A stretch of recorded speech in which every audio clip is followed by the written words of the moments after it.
Eh bien, bonjour les amis. Je vais vous raconter une histoire euh, authentique qui est arrivée à un vendeur, un Canadien. Cette histoire va vous faire prendre conscience plutôt que des croyances limitantes peuvent engendrer un tas de problèmes et peuvent parfois vous empêcher carrément de réussir votre vie.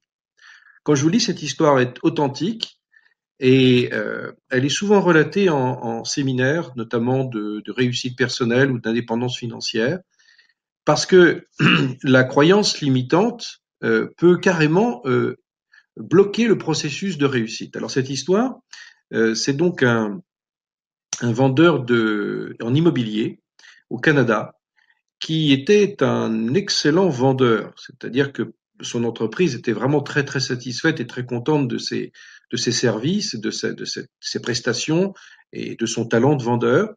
Et depuis des années et des années, il caracolait toujours en tête des ventes.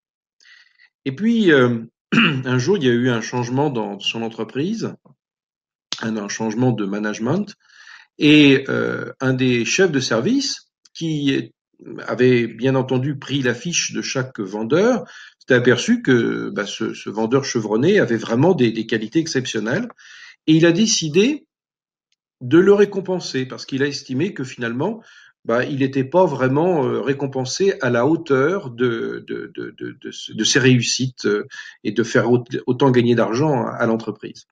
Donc, il a reformaté en fait le processus des commissions et des incentives, comme on dit, des avantages qui sont offerts aux vendeurs. Et effectivement, au bout de quelques mois, il a été récompensé. Très très content, évidemment.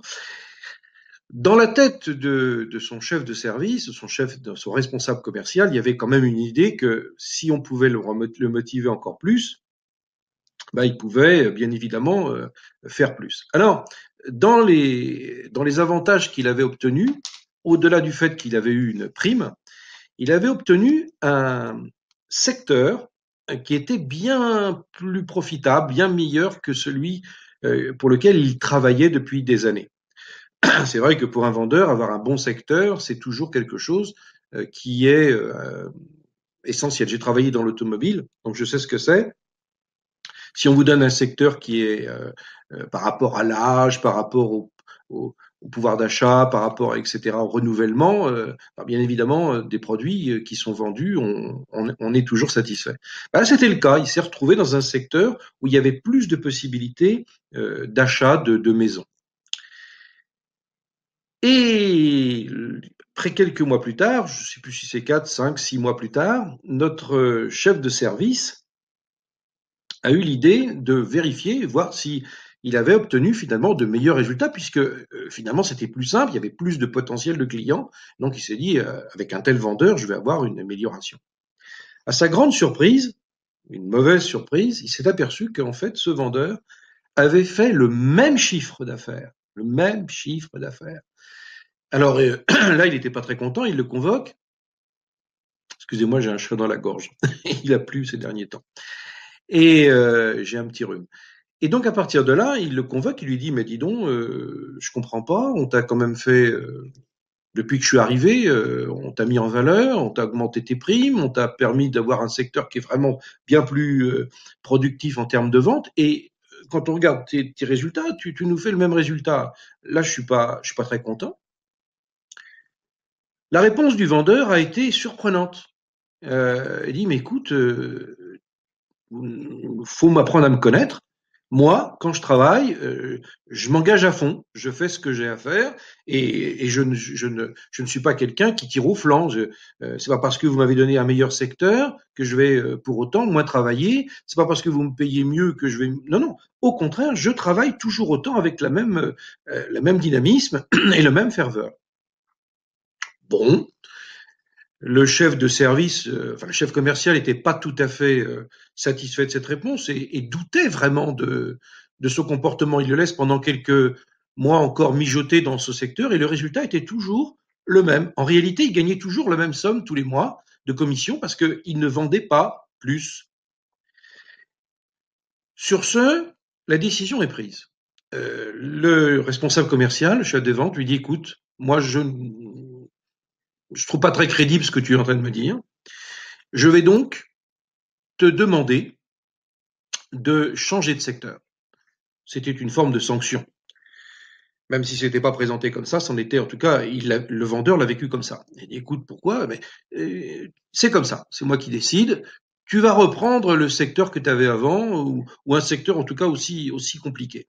Bon, il s'exécute, et quelques mois plus tard, on fait le bilan lorsqu'il arrive la fin de l'année et puis les résultats des vendeurs. Et là encore, deuxième grande surprise. Notre vendeur faisait à peu près toujours le même niveau de chiffre d'affaires, les mêmes ventes, etc. Alors là, il le convoque, il lui dit, écoute, en tête à tête, il dit, écoute, là, tu m'impressionnes parce que je t'ai mis un secteur quand même de la campagne avec beaucoup moins de clients à visiter, et finalement, tu fais la même chose. Bah, il dit, moi, je vous ai toujours dit, chef, que moi, je travaille toujours autant, je fais exactement comme avant. Bon, et très surprenant cette affaire-là.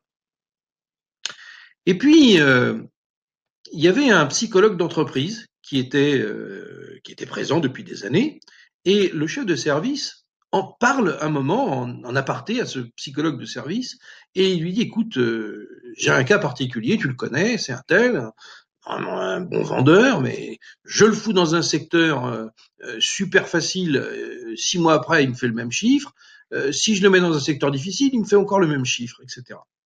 Est-ce que tu comprends quelle est sa personnalité? Est-ce qu'il ment? Est-ce qu'il affabule ou bon? Et il lui dit, écoute ça, je le connais et c'est quelqu'un de très sincère. Si t'as dit ça, c'est que c'est vrai.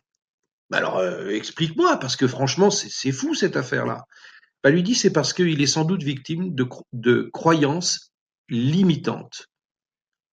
Alors c'était un terme qui était un petit peu nouveau chez ce responsable. Il dit, écoute, je te donnerai un bouquin là-dessus, lis-le. Et c'était un livre sur le développement personnel qui parlait des croyances limitantes.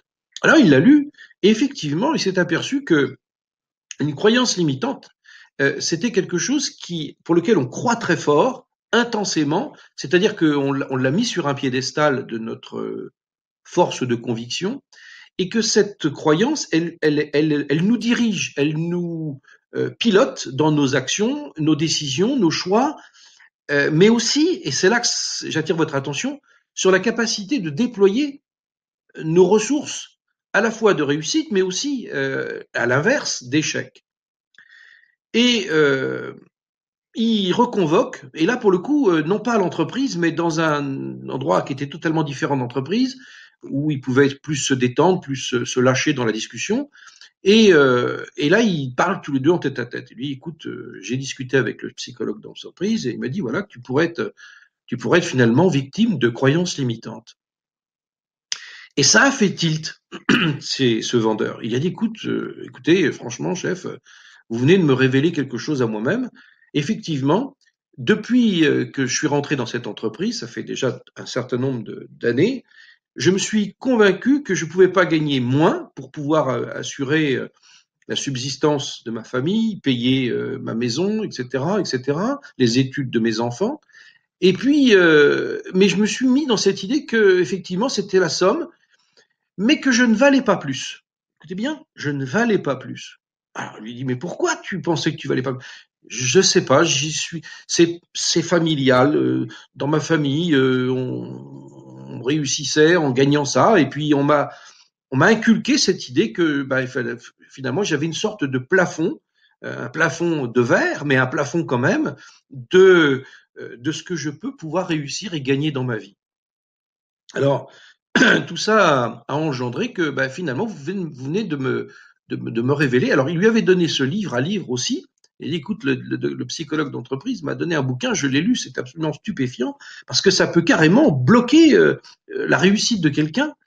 Et lui-même l'a lu. Et il s'est dit, mais c'est fou. La petite histoire, c'est que, après avoir lu ce bouquin sur les croyances limitantes,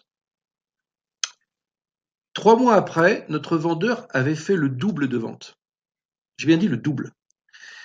Et il est devenu, quelques années après, le chef des ventes de l'entreprise.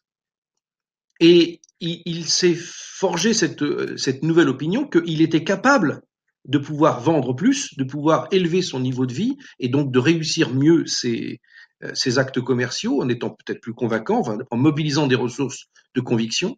Et il a été très très attentif dans l'équipe de vente qu'il dirigeait après, à la capacité justement de ces vendeurs à ne pas être prisonniers de ces croyances limitantes. Voilà, je vais en rester là. Maintenant, vous me direz, il y a sans doute des solutions pour ça. Il y en a, effectivement, il y en a plusieurs. Je vous en propose plusieurs dans un podcast que j'ai réalisé, qui est un article podcast. Vous regarderez en dessous de cette vidéo, il y a un lien qui vous renverra sur mon blog où je présente différentes solutions parce que on n'attaque pas le problème par un bout, mais on l'attaque par plusieurs. Je voulais vraiment vous parler de ça parce que si vous avez tendance un petit peu à sentir que dans votre vie ça stagne ou que ça bouge pas, que ça n'évolue pas, que vous avez l'impression de tourner en rond, euh, il y a peut-être des croyances limitantes qui jouent un rôle absolument néfaste dans votre vie et qui vous empêchent d'avancer et de réussir. Donc cette histoire que je vous ai racontée est vraiment quelque chose qui doit vous mettre la puce à l'oreille parce que globalement, on a tous des croyances limitantes. Moi, j'en possède, même si je travaille là-dessus, mais on en a tous et il faut les dénicher. Et puis quand on les a dénichés, ben, on va essayer non pas de les détruire, parce qu'on ne détruit pas des croyances, mais en tout cas, on les remplace. On remplace des croyances par une autre. Voilà, c'est comme ça que dans le cerveau, ça fonctionne. Donc, on se retrouve, si vous voulez, sur l'article en bas, vous cliquez dessus, vous écoutez aussi le podcast, si vous voulez, et puis vous verrez qu'il existe des solutions pour essayer de se débarrasser de ces croyances limitantes. Je vous dis à très bientôt sur développementpersonnelclub.com. Bye.